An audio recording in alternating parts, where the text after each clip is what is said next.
Hi, this is the day 2 of our 727 rebuilt transmission, high performance. Yesterday I showed you guys how to dismantle the transmission step by step. I hope you guys have had a go at that and have successfully pulled it apart as I have. These are all our parts which I have put yesterday. We're going to start off with our oil pump. There are 6 bolts holding the pump assembly together. The socket you need is a 1/2 inch or a 13mm.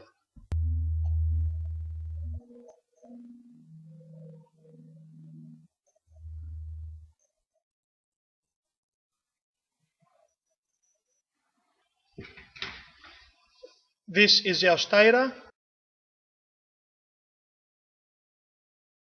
and those are our 2 pump gears.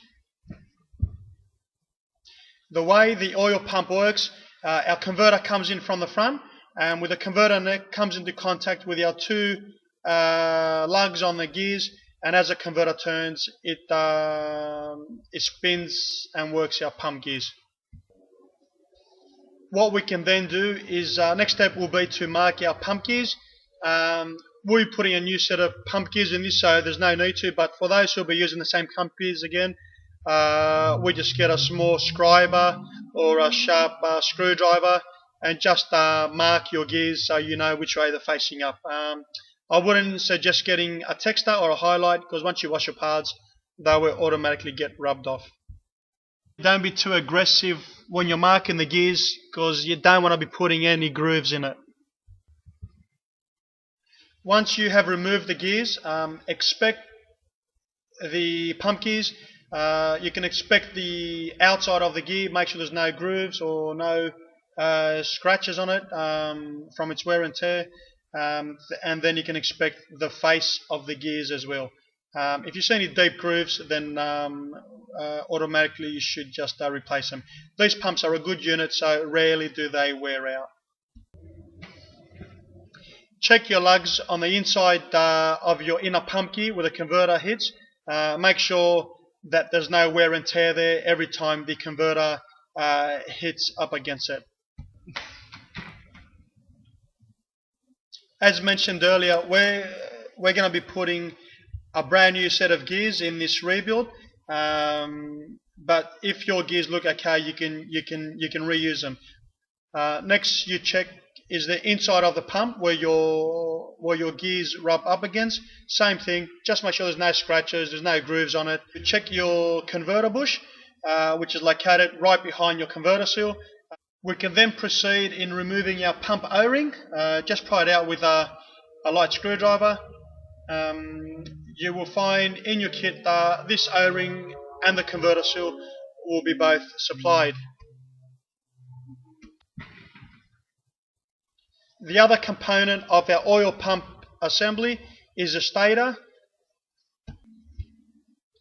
Our stator has 2 rings on them, which can be easily removed just by unclipping them and gently taking them out. Our kit comes with the 2 new rings, so if you're having problems unclipping them, you can always break them off.